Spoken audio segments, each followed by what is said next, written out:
So Tanisha, could you just tell me about your story and what brought you here today?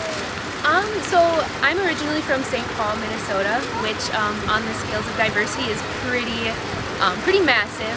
And I went through some things that brought me to Mora, and I was totally excited about it, and it was one of the most beautiful experiences. And first thing that I noticed is that I just stood out. My time here was spent trying to figure out exactly what I was doing, what I could do to incorporate an all-inclusive narrative for this town. And that goes on greater scales than just what everyone is hearing about, which is currently racism. That's making sure all of us feel we have a comfortable space with each other. And through my work on Facebook and social medias with advocacy, I noticed that I was receiving a lot of hurtful comments, kind of just to me what seemed as cries for help, cries for understanding. And I felt obligated as someone who's been a part of this community my whole life to reach out and just embrace them, the ones that didn't understand yet. So today is kind of just about embracing each other, understanding that we all have feelings and pain. We all are dealing with the same systems that we're trying to implement change upon, and that's kind of what brought me to Mora today. So. Okay, and so far how has the reaction been?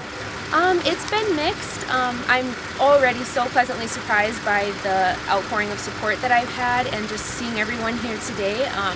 But I have, received some hate from those who just need to understand more. So organizing this was a little bit stressful for me, just trying to figure out how can I come across as someone who just wants to be heard rather than someone who wants to bark at people because I've been hurt. So I guess right now, it's amazing. On a greater scale, it's amazing. I'm excited for what this will bring to the town, and very optimistic for what's to come. So. Okay. At the end of the day, what do you want people most to understand walking away from here? We are all human. We're a part of one race. We are part of the human race. In our work on Earth here, we should understand that we are meant to love each other. We're meant to embrace each other. We're meant to understand and take the time for each other so that we can all come to a greater understanding of what we want and need in our communities. All right.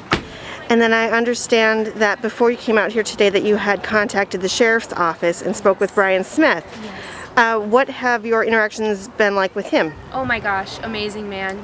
He's worked closely with my grandparents in this town, and he's really an amazing man. And a big reason that I have so much faith in this town is because of the authoritative figures and what they've come together to accomplish for this very conversation. So it's been nothing but love, and I'm so grateful. And it's continuously blowing my mind, all of the support that we're receiving out here from everybody. So. Sure. And now I do want to address that you are definitely a minority in this community. Yes. So what has your experience been like as a non-white person in this city?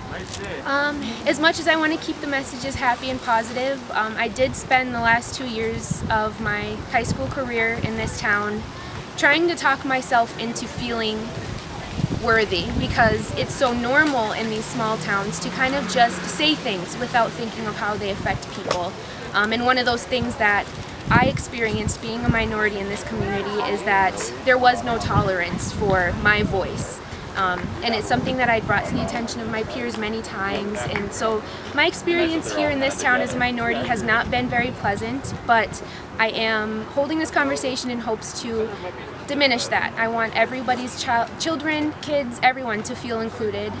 So my experience has been hurtful, but it's been filled with hope that I can provide something to the conversation and bring everyone in together. So. All right.